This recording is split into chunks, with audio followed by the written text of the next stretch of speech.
Hallelujah. Are you all happy? சந்தோஷமா இருக்கீங்களா?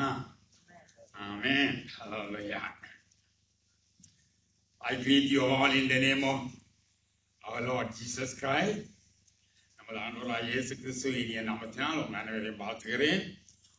Also, happy Resurrection Day wishes to all my dear believers.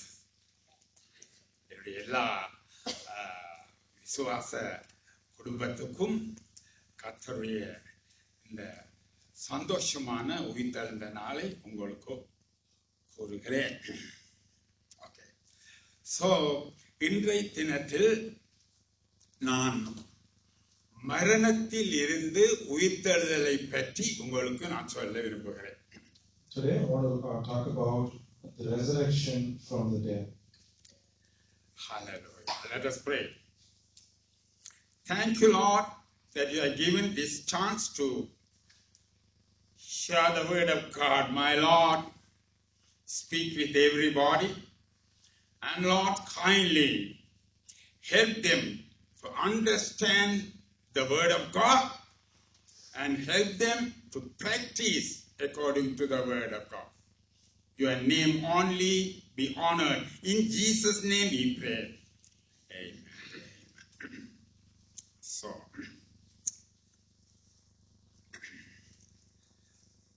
மரணத்திலிருந்து உயிர்த்தெழுதல் என்று சொல்லும் பொழுது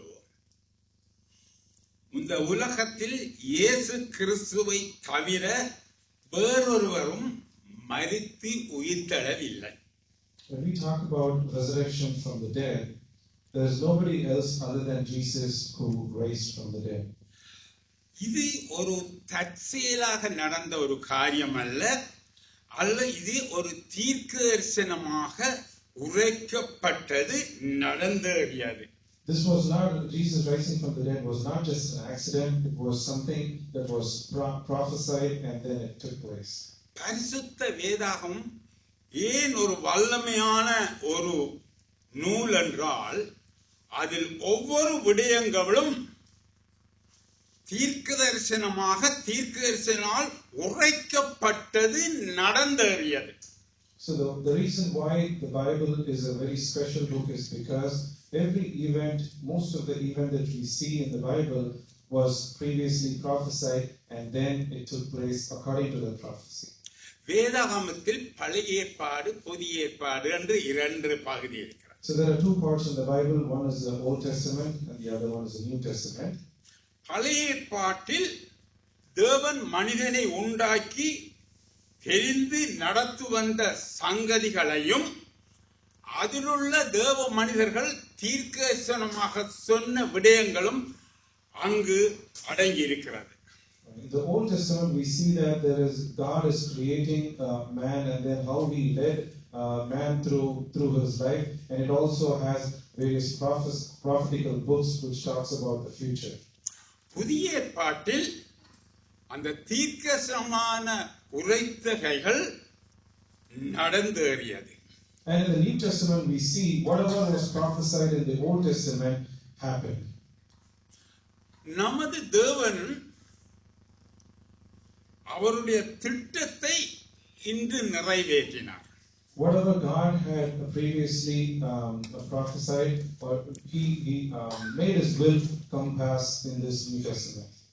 பழைய ஏற்பாட்டிலே, அதாவது ஏசாயா என்றும் ஒரு தீர்க்கதரிசி இந்த உயிர்த்தெழுதலை பற்றி எடுத்து சொல்லி இருக்கிறார். So the Old Testament we see prophet Isaiah, he was talking about this resurrection. ஏசாயா 25ஆம் அதிகாரம் 8ஆம் வசனம் சொல்லுகிறது, He will swallow up death forever. The sovereign Lord will wipe away the tears of all faces. He will remove his people disgrace from all the earth. The Lord has spoken. அவர் மரணத்தை ஜெயமாக விழுங்குவார். கர்த்தராகிய தேவன் எல்லா முகங்களிலிருந்து கண்ணீரை துடைத்து தமது ஜனத்தின் நிந்தையை பூமியில் இராதபடி முற்றிலும் நீக்கி விடுவார். கர்த்தரே இதை சொன்னார். ஹல்லேலூயா. இந்த வார்த்தைகள் நீங்கள் அறியக்கூடியதா இருக்கிறது. தேவன் மரணத்தை ஜெயமாக விழுங்குவார் என்று, அதாவது ஏசாயா தீர்க்கதரிசி எத்தனையோ வருடங்களுக்கு முதல் தீர்க்கதரிசனமாக எடுத்துரைத்தார். We can clearly see in this verse that Isaiah many years ago has prophesied that Jesus will swallow up death for all time. மரணத்தின் பயத்தில் உங்களுடைய கண்ணீர்களை கர்த்தர் துடைப்பார் என்று ஏசாயா தீர்க்கதரிசி மூலமாக சொல்லப்பட்டது. And it is also said the Lord God will wipe tears away from your faces. உங்களுடைய வாழ்க்கையில் இருக்கும் நிந்தைகள், கஷ்டங்கள், வேதனைகள் எல்லாம் கர்த்தர் முற்றுமாக நீக்கி விடுவார் என்று தீர்க்கதரிசியின் மூலமாக சொல்லப்பட்டது. And the prophet is also saying here, he will remove the reproach and troubles of his people from the earth. சில வேளைகளில் நமக்கு தேவனுடைய திட்டங்களை புரிந்து கொள்ள முடியாது. Sometimes we do not understand God's plans. தேவன் உங்களுடைய வாழ்க்கையிலும் ஒவ்வொருவருடைய வாழ்க்கையிலும் ஒரு திட்டம் வைத்திருக்கிறார். God has a plan for each one of your lives. சில வேளைகளில் நமக்கு சில காரியங்கள் நடக்காவிட்டால் தேவன் மறந்து விட்டாரா அல்லது தேவன் தர மறுத்து விட்டாரா என்று நினைப்பதும் உண்டு. Sometimes when certain things do not happen in our life, we think, has God forgotten about this, or God said no about this. கர்த்தருடைய கை ஒருபோதும் குறுகி போகவில்லை என்று வார்த்தை சொல்கிறது. The Bible clearly says that the hand of the Lord has not shrunk. நீங்க ஒரு வழியில் தப்பி போக முடியாது. ஏனென்றால் தேவனுடைய வார்த்தையில் ஒவ்வொன்றும் உங்களுக்கு சொல்லப்பட்டிருக்கிறது. The word of God has always been spoken to you. நீங்கள் வாக்குத்தத்தங்கள், தேவன் சொன்ன காரியங்களை நீங்கள் விசுவாசித்து அறிக்கை செய்து அதை பெற்றுக்கொள்ள வேண்டும் என்று வார்த்தை சொல்கிறது. The word is also clearly saying that you have to confess the promises that God has given to you and then receive them. அப்ப கர்த்தருடைய திட்டம் என்ன? So what is the plan of God then? நான் உங்களுக்கு அடிக்கடி சொல்லி இருக்கிறேன், நாம் பறவைகள் அல்ல, ஊர்வனம் அல்ல, அல்லது விலங்குகள் அல்ல, நாம் கர்த்தருடைய சாயலிலும் அவருடைய வடிவத்திலும் உண்டாக்கப்பட்ட தேவ பிள்ளைகள். Many times I have said it here, we are not made in the image of the birds or reptiles or animals, rather we are made in the image and likeness of God himself. தேவன் நம்மை படைத்து தம்மோடு உலாவி தம்மோடு இருக்க தேவன் விரும்பினார். God created human beings and he wanted to be with them. ஆனபடினால் தான் இறைவன் பரிசுத்த ஆவியானவராகிய ஆழ்த்தத்துவத்துக்கூடாக உங்களுக்குள் வாசம் பண்ணுகிறார். ஹல்லேலூயா. Because he wanted to live with you, he gave his Holy Spirit to live inside of us. மனிதன், அதாவது நீங்க வாய்ச்சி பட்டீங்கன்னா தேவன் புதிய பழைய ஏற்பாட்டுல ஏசாயா 53 அதிகாரம் 5 வசனத்தை எடுத்து பாருங்கள். Isaiah 53 verse 5. But he was praised for our transgression, he was crushed for our iniquities, and punishment that brought us peace was on him, and by his wounds we are healed. நம்முடைய மீறுதல் நிமித்தம் அவர் காயப்பட்டு நம்முடைய அக்கிரமங்கள் நிமித்தம் அவர் நொறுக்கப்பட்டார். நமக்கு சமாதானத்தை உண்டு பண்ணும் ஆக்கினி அவர் மேல் வந்து அவருடைய தழும்புகளால் குணமாகிறோம் என்று ஏசாயா எத்தனையோ வருடங்களுக்கு முன் தீர்க்கதரிசனமாக சொன்னார். Here you see verse 5 in chapter 53 of Isaiah. This was prophesied many years before Jesus actually came into this world. So, கர்த்தர் படைத்த மனிதன் அவனை விட்டு பாவம் செய்து தூர போகும் பொழுது அவனை திரும்ப எடுப்பதற்கு பழைய ஏற்பாட்டில் எவ்வளவோ கட்டளைகளை கொடுத்தார். God gave many commandments in the Old Testament so that man would not go far from God. எத்தனையோ பலிகளை செலுத்தும்படி சொன்னார். He had commanded them to offer many sacrifices. அதை தேவனுடைய பிள்ளைகள் ஒரு மனதால் அதை செய்யாமல் அது ஒரு கடமையாக செய்ததனால் பாவத்தை விட்டு அவர்கள் ஓய்ந்து போகவில்லை. Even though God gave those commandments, people did not do it with all their heart. They just did it as a tradition, so their heart was always far from God.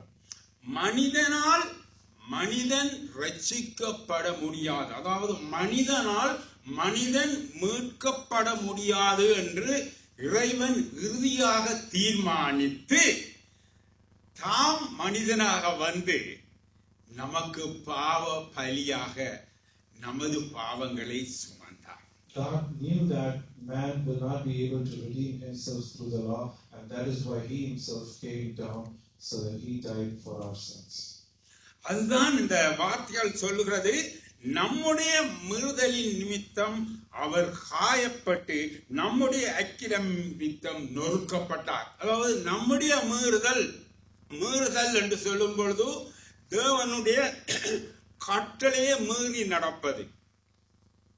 Okay, we see in verse 5, it says he was pierced through for our transgression. Transgressions means when we do not obey God's law. கர்த்தருக்கு விரோதமாக நடப்பவைகள் அக்கிரமங்கள். இவைகளுக்காக இதன் தண்டனையை தேவன் மனித உருக்கொண்டு வந்து அவர் நமது பாவ பலியாக சிலுவையில் தன்னை ஒப்புக் கொடுத்தார். For the transgressions of mankind and for the iniquities of mankind, he came down and he received the punishment for that.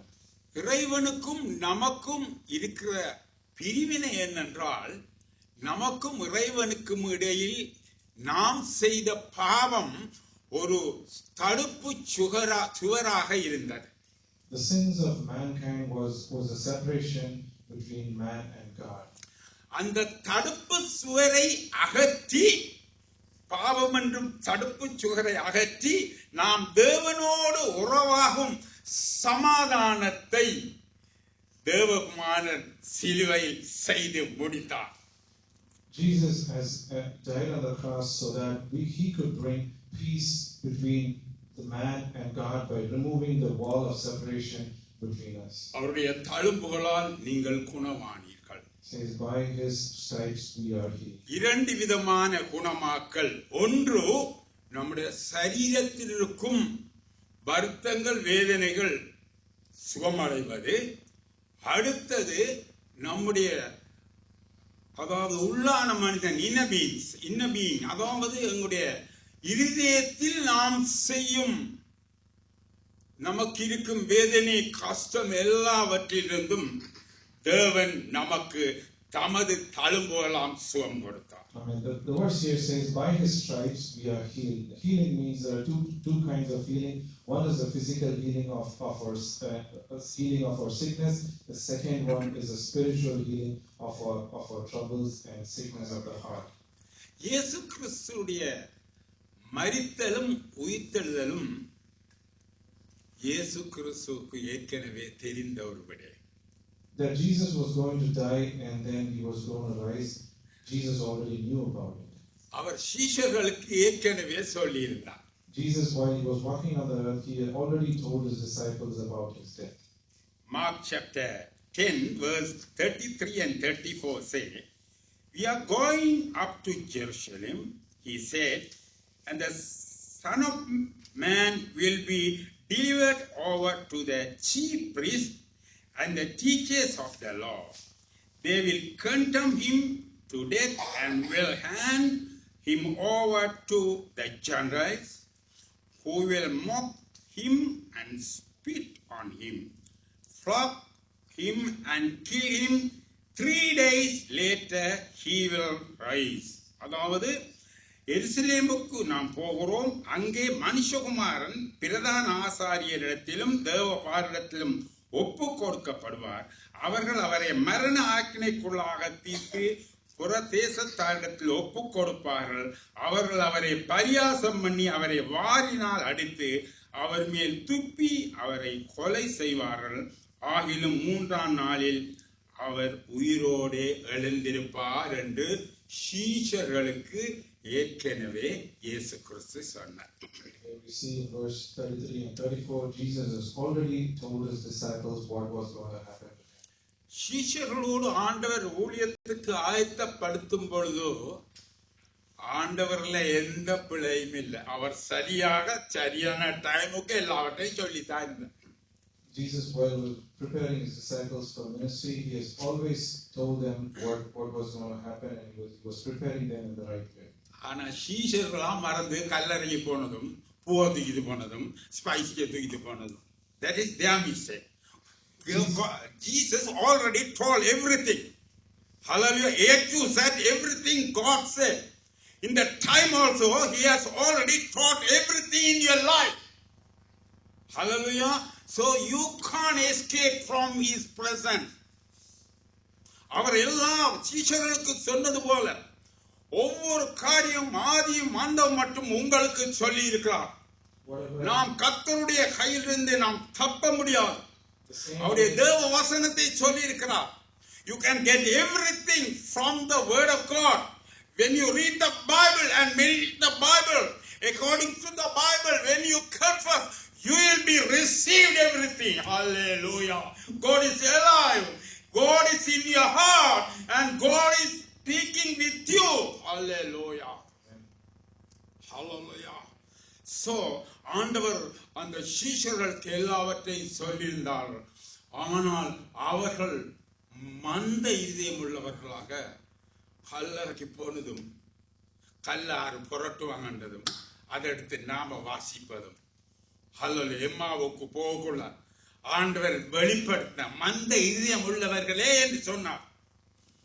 So அதை போல மந்த இதயம் நமக்கு இருக்கக்கூடாது. ஹல்லேலூயா. சோ ஆண்டவர் சீஷர்களுக்கு எல்லாவற்றையும் ஒவ்வொன்றையும் செல்லினார். அவர் மரணிப்பது உயிர்த்தெழுப்பது எல்லாவற்றையும் அழகாக வடிவாக சொல்லி இருந்தார். ஹல்லேலூயா. சோ இயேசு கிறிஸ்து மரித்தவர்களுக்காகவும் உயிருள்ளவர்களுக்காகவும் மரித்தும் உயிர்த்தும் இருந்தார். இயேசு சுவாமி எல்லாருக்கும் தேவகுமாரன், தேவன். அவர் மரித்தவர்களுக்கும் உயிருள்ளவருக்கும், உயிருள்ளவர் என்று சொல்லும் பொழுது ரட்சிக்கப்பட்டு ஜீவன் உள்ளவர்களுக்கு, ஆண்டவரை தேடி வருவர்களுக்கு, மரித்தவர்கள் என்று சொல்லும் பொழுது அவருடைய ஆத்துமாவில் மரித்தவர்கள், அந்நிய தேவர்களை, விக்கிரகங்களை, படங்களை வைத்து வணங்கி கொண்டு தங்களுடைய ஆத்துமாவில் மரித்தவர்களுக்கும் நமது ஆண்டவர் தான் தேவன். ஆனபடியில் வார்த்தை சொல்லுகிறது, அவர் கிறிஸ்து மரித்தோர்களுக்கும் ஜீவன் உள்ளவர்களுக்கும் ஆண்டவராய் இருக்கும் பொழுதோ மரித்தும் எழுந்தும் இருக்கிறார் என்று ரோமர் 14:9 Romans chapter 14:9 say, for this very reason Christ died and returned to life so that he might be the Lord of both the dead and the living. அதாவது கிறிஸ்துவும் மரித்தோர் மேலும் ஜீவனுள்ளோர் மேலும் ஆண்டவராக இருக்கும் பொருட்டு மரித்தும் எழுந்தும் பிழைத்தும் இருக்கிறார். ஹல்லேலூயா. அன்புடைய நமக்கு இந்த இடத்தில் நாம் நமது ஆண்டவர் உலகத்தில் எல்லாருக்கும் தேவனாக இருக்கிறார். God is a God of everybody in this world. மரித்தவர்களுக்கும் ஜீவன் உள்ளவருக்கும் நமது ஆண்டவர் தேவனாக இருக்கிறார். For both the dead and the living.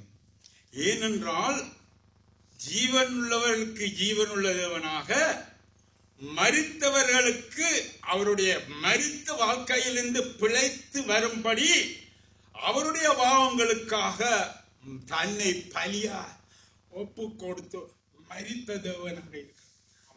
He is a living God for the living, and he is also a God for the dead, because he is come to give them life from the dead. Thank you. Hallelujah. நமது தேவன் மரித்தவரும் உயிர்த்தவருமாய் இருக்கிறார். A God who was dead but then now is alive.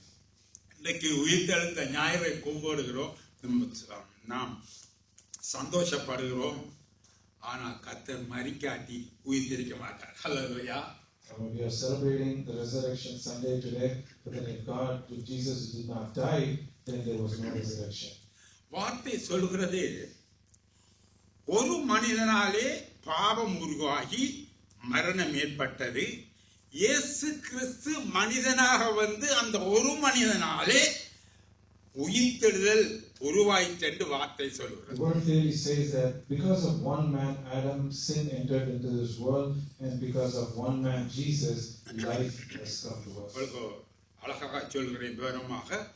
ஒரு மனிதன் என்று சொல்லும்போது இறைவன் முதல் தமது சாயலில் தமது வடிவத்தில் உண்டாக்கிய ஆதாம் கீழ்ப்படியாமையினால் இந்த உலகத்தில் பாவம் உண்டானது. Because of the disobedience of Adam, sin entered this world. அதே போல் அந்த பாவத்தினால் இறைவனோடு மனிதன் பிரிந்திருந்ததினாலே இறைவன் மனித ரூபமாகி இயேசு என்னும் பேரோடு ஒரு மனிதனாக வந்து உயிர்த்தெழுதலை காண்பித்தார். Because of the sin that entered into this world, man was separated from God, and God came in the form of a human being, Jesus Christ, into this world. ரோமர் 5 அதிகாரம் 15, Romans chapter 5 verse 15. But there is a great difference between Adam's sin and God's gracious gift. For the sin of this one man Adam brought death to many. மீறுதலின் பலன் கிருபையின் வரத்தின் பலனுக்கு ஒப்பானதல்ல. எப்படியெனில் ஒருவனுடைய மீறுதலினாலே அநேகர் மரித்திருக்க, தேவனுடைய கிருபையும் இயேசு கிறிஸ்து என்னும் ஒரு மனுஷனுடைய கிருபையினாலே வரும் ஈவும் அநேகர் மேல் அதிகமாக பெருகிற்று. இந்த வார்த்தையில் என்ன சொல்லுகிறேன்னா, ஒரு மனிதனாகிய ஆதாமின் மீறுதல் ஆண்டோடைய கிருபைக்கு ஒப்பாக இருக்காது. அல்லேலூயா. நல்லா கவனிச்சுக்கொள்ளுங்க. இஸ்ரவேல் ஜனங்கள், கர்த்தர் தெரிந்த ஜனங்கள், எவ்வளவு பாவம் செய்தால் அந்நியரோடு சேர்ந்து அவள் விக்கிரகங்களை கும்பிட்டு விபச்சாரம் பண்ணி வேசித்தனம் பண்ணி தங்கள் பிள்ளைகளை தீக்கடக்க கொடுத்தோம், தங்கள் பிள்ளைகளை அந்நிய தேவர்களுக்காக மரணிக்க வைத்த அப்படியான ஜனங்களை கர்த்தர் திரும்பமாக மன்னித்தார். பிரியமானவர்களே, ஏனென்றால் அவருடைய அநாதி திட்டம் இஸ்ரவேல் ஜனங்களை தெரிவு செய்தது ஆண்டவர். அவர்களை திரும்பவும் கொண்டு வர வேணும் என்றுதான் தேவன் சொல்லுகிறார். எப்படி போனாலும் இப்பொழுதும் இஸ்ரவேல் ஜனங்கள் எல்லாம் ரட்சிக்கப்படுவார்கள் என்றுதான் வார்த்தைகள் சொல்லுகிறது. இஸ்ரவேல் ஜனங்கள் உயர்த்தப்படுவார்கள் என்றுதான் தேவனுடைய வார்த்தை சொல்லுகிறது. இஸ்ரவேலை சுற்றி எல்லா ஜனங்கள் வருவார்கள் என்று நான் சொல்லுவேன். ஏனென்றால் தேவன் தெரிந்த அந்த பாத்திரம் யாராலும் கெட்டு போக தேவன் விட மாட்டார். இஸ்ரவேல் ஜனங்களை பாபிலோன் மற்றும் எகிப்து மற்ற நாடுகளுக்கு அடிமைகளாக கொடுத்து அவர்களை இவர்களுக்கு எதிராக வைத்து, நல்லா கவனிச்சுக்கொள்ளுங்க, அவர்கள் இவர்களை தண்டித்தபடினால், என் ஜனங்களை தண்டித்தபடினால் அவர்களை இரண்டத்தனையாக தண்டித்தார். நாம் நினைக்கிறோம் சிலவள ஆண்டவர் தானே எல்லாம் பண்ணாரே இப்படி செய்யறான். That is his plan. That is his plan. You can't go against his plan. ஹல்லேலூயா. அவருடைய திட்டத்துக்கு நாம் எதிராக போக முடியாது. அவர் தெரிந்த ஜனங்களை அவர் திரும்பவும் இஸ்ரவேல் இரண்டாவது மகா யுத்தத்தில் இஸ்ரவேல் என்னும் நாட்டை திருப்பி கொடுத்து இந்த கடைசி காலத்தில் அவர்களை ரட்சிப்பார் என்று வார்த்தைகள் விவரமாக சொல்லுகிறது. ஹல்லேலூயா. சோ ஆண்டவருடைய இந்த வார்த்தையில் நாம் என்னத்தை காண்கிறோம் என்றால், ஆண்டவர் உண்டாக்கிய மனிதன் தம்மோடு இருக்க வேண்டும் என்று நினைத்த மனிதன் முதல் உண்டாக்கிய ஆதாமின் மீறுதலினால் பாவம் உண்டாகியது. அந்த பாவத்தை அவனால் நிவர்த்தி செய்ய முடியவில்லை. கொடுத்த சட்டங்கள், திட்டங்கள், பலிகள் எல்லாம் அவனால் முடியாது. ஆனபடினால் தேவன் தாமே மனித உருவம் கொண்டு இயேசு கிறிஸ்துவாக வந்து அவர் கிருபையினால் அநேகர் ரட்சிக்கப்பட மரித்து உயிர்த்தெழுந்தார். சோ இந்த வேளையில் அவருடைய கிருபை, கர்த்தருடைய கிருபைக்கு முன்பாக பாவங்களோ அக்கிரமங்களோ முன்னுக்கு நிற்க முடியாது. The word here says in verse 15, the free gift of God is not like the transgression. In front of His grace, the transgression cannot stand or sins cannot stand. Amen. So now you understand everything, no? நம் குழந்தைகளுக்கு பால் ஊற்றுற மாதிரி தான் உங்களுக்கு சொல்லித்தாங்க. ஆமென். ஒருவரும் தெரியாது பாச சொல்லலன்னு சொல்லலாம். அதில் எவ்வளவு சின்ன சின்ன அழகாக உங்களுக்கு சொல்லித்தரேன்னு நான் நினைக்கிறேன். எங்களுக்கு தெரியல, நீங்க ஒரு சாதியா பார்க்குறீங்க, புரியுதானே? சோத்திரம். அல்லேலூயா. ஆனபடினா கர்த்தருடைய கிருபை வரங்கள் இந்த பாவம் முன்னுக்கு நிற்க மாட்டாது. பிரியமானே, God's grace is always higher than our transgression. நம்முடைய வாழ்க்கையில நாம் ரட்சிக்கப்பட்டதும் பிள்ளைய செய்யறோம் இல்லையா? சொல்லுங்க, பிள்ளைய செய்யறோம் இல்லையா? ஒவ்வொரு நாளும் நாம் செய்யறோமா இல்லையா? மனுஷன்மார கடிக்க பார்க்கணும் இல்லையா? இல்ல, சும்மா கதைக்கிற கதையை கடிக்க வைக்கும். அவன் அப்போ பாருங்க, நாம் மற்றவங்கள கோவப்படுறோம், நான் வெளியில பராட்டியும் மனதுக்குள்ள எரிச்சப்படுறோம் இல்லையா? எரிச்சப்படுறோம். நம்மள பார்க்க ஒரு உயர்ந்தா நமக்கு ஒரு எரிச்சல் போறாம. அல்லையா? நம்மளோட பிள்ளையெல்லாம் நல்லா வரணும். இப்படியான சின்ன சின்ன ஆசை இல்ல, சின்ன சின்ன பாவங்கள், பிழைகள் நாம் செய்கிறோம். There are always certain small sins in our life even though we are saved. பாவம் என்றால் என்ன என்றால், what is sin?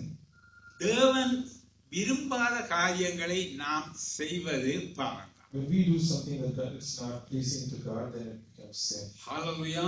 ஆனபடினால் அந்த பாவத்துக்கு நமக்கு ஒரு உதவி செய்கிறார். பரிசுத்த ஆவியானவரை நமக்குள் தந்து நாம் செய்யும் பாவங்களை நமக்கு ஞாபகப்படுத்துகிறார். God has given us this Holy Spirit who can remind us of our sins. அது மட்டுமல்ல, அதிலிருந்து விடுதலையாகுவதற்கு உங்களுக்கு உதவி செய்கிறார். Not just reminding us of our sin, he also helps us to come out of that sin. அதுக்கு ஒரு ஆயுதமாக ஆண்டவருடைய வார்த்தைகளும் உங்களுக்கு தந்திருக்கிறார். And also he has given his word as a weapon to us. அதிலிருந்து ஜெயம் எடுப்பதற்கு ஜெபம் என்றும் ஒரு காரியத்தை உங்களுடைய வாழ்க்கையில் வைத்திருக்கிறார். And he has also given us prayer so we can come out of our sins. ஒரு யுத்த வீரனுக்கு ரெண்டு வித ஆயுதம் இருக்கும். A soldier has two weapons with him. பழைய ஏற்பாட்டில் ஒன்று இடுப்பில் ஒரு வாள் இருக்கும். There is a sword that he has tied to his waist. அதான் அவன் என்ன செய்வான், வர எதிரியை மேற்கொண்டு அதை பிளஃப் பண்ணி அவனை முறியடிப்பான், அவனை கொலை செய்வான். So using that sword he will assault the other person who is coming against him. இன்னொன்று அவனுக்கு அம்புரா தோணியில, அம்புரா தோணி என்ன தெரியுமா? கீழுக்கு பின்னுக்கு இருக்கும் அம்பு, அரோ, அதை அந்த வில்லில் வைத்து தூர இருக்கிற எதிரியை எய்து கொள்ளுவான். The second weapon is he has a bow and arrows with him, and so he can hit the enemies from far away. Bow and arrow. ஹalleluya. இது பழைய காலத்துல யுத்த வீரர்களுக்குள்ள இருக்கிற யுத்த ஆயுதங்கள். So this is what in the old times the soldiers they had, or the warriors they had with them. உங்களுக்கு அந்த அம்பும் அந்த வாளும் இருக்கா இல்லையா? So do you have that arrow and do you have that sword with you? இருக்கா இல்லையா? என்ன இப்பதான் சொன்னா யோசிக்கிறீங்க. அம்பு என்பது உங்களுடைய வார்த்தை, இருபுறமும் கருக்குள்ள பட்டயம், பட்டயம் என்ற வாள். The word is the sword that you should have in your life. மற்றும் ஈட்டி என்பது உங்களுடைய ஜெபம். The spear or the arrow is the prayer life that you should இந்த ரெண்டும் உங்களுக்கு வாழ்க்கையில நீங்கள் நடைமுறைப்படுத்தினால் எதிரியானவன் ஓடி போவான். பரிசுத்தாவியானவர் உங்களுக்குள் இருந்து இவைகளை உங்களுக்கு பயிற்சிக்க நடப்பிக்க உதவி செய்கிறார். The Holy Spirit who is within you is going to train you for these. ஆனபடினால் இந்த விடையில் 1 கொரிந்தியர் 15 அதிகாரம் 21-22. 1 Corinthians chapter 15 verse 21 and 22. For since death comes through a man, the resurrection of the dead comes also through a man. For as in Adam all died, so in Christ all will be made alive. அதாவது மனுஷனால் மரணம் உண்டானபடியினால் மனுஷனால் மரித்தோரின் உயிர்த்தெழுதலும் உண்டாயிற்று. ஆதாமுக்குள் எல்லாரும் மரிக்கிறது போல கிறிஸ்துவுக்குள் எல்லாரும் உயிர்ப்பிக்கப்படுவார்கள். அதுபடினா ஆதாமுக்குள் நாம் மரித்தோம், நம்முடைய சந்ததி. ஆனால் கிறிஸ்துவுக்குள் நாம் உயிர்த்தெழுந்து விட்டோம். நாம் துதிக்கும் தேவன் உயிர்த்தெழுந்த தேவன். நாம் துதிக்கும் தேவன் ஜீவனுள்ள தேவன். நாம் ஒரு காலத்தில் மரித்து இருந்தோம், ஆனால் அந்த உயிர்த்தெழுந்த கர்த்தரை நாம் விசுவாசிக்கும் பொழுது நாம் உயிருள்ளவராக ஜீவனுள்ளவராக மாறினோம். One time we were dead, we were living in death, but then when we believed in this resurrected Lord, we were also made alive with Him. இன்றைக்கு நாம் துதித்து மகிழ்வதற்கு காரணம் அதுதான். That is the reason why we are celebrating today. எல்லாரும் உயிர்த்தெழுந்த திருநாள்ல துதித்து ஜெபிக்காங்க, கேட்டு பாருங்க, சரியா விளங்க. துதிக்காங்க, ஜெபிப்பாங்க. உயிர்த்தெழுந்த நாள் என்னன்னு கேட்டு பாருங்க, சரியான ஒரு அர்த்தம் சொல்ல மாட்டோம். இன்றைக்கு உயிர்த்தெழுந்த நாள், நமது தேவன் உயிர்த்தெழுந்தது நமக்காக. நம்முடைய பாவமான மனுஷன் ஒளிந்து போக்காக இயேசு கிறிஸ்து நமக்காக ரத்தம் சிந்து மரித்து 3ஆம் நாள் உயிர்த்தெழுந்து நம்முடைய மரித்த வாழ்க்கையிலிருந்து உயிர்த்த ஜீவியத்தை தந்திருக்கிறார். ஆனபடினால் இயேசு கிறிஸ்து நமக்காக மரித்து உயிர்த்ததினாலே எமது ஜீவியத்தை அவர் ஊழியத்துக்காக நாம் ஒப்பு கொடுத்து மற்றவர்களும் ரட்சிப்பை பெற்றுக்கொள்ள நாம் உதவி செய்ய வேண்டும். Because God has given us this life, we should also submit ourselves to the ministry of God so that we can bring others also into the same நான் சொல்றது, நாம் ரட்சிக்கப்பட்ட மாத்திரமில்லை, மற்றவங்களும் ரட்சிக்கப்பட சத்தியத்தை நீங்க சொல்ல வேணும் என்றுனா எவ்வளவு நேசமா நான் கத்தி கொடுச்சோம். ஹல்லேலூயா.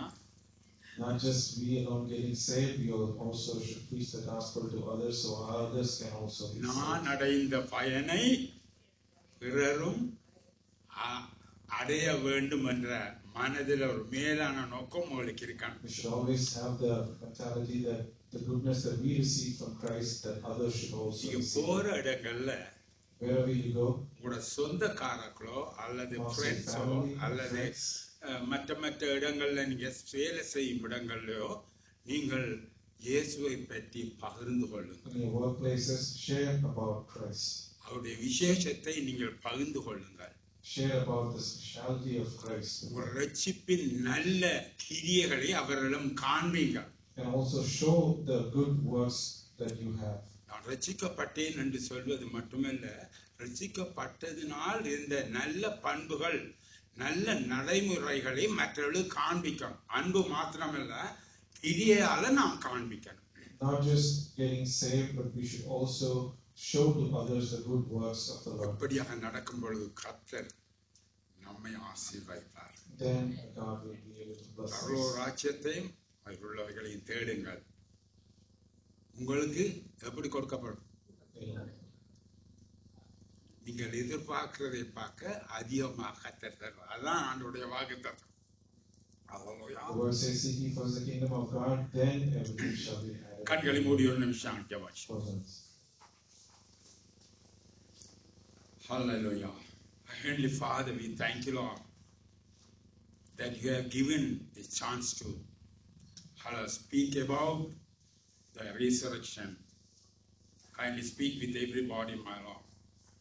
Kindly give your burden upon them to share the word of God with among other people, and Lord, kindly use the people to serve other people also. Your name be praised. In Jesus' name we pray. Amen. Amen. God bless you all.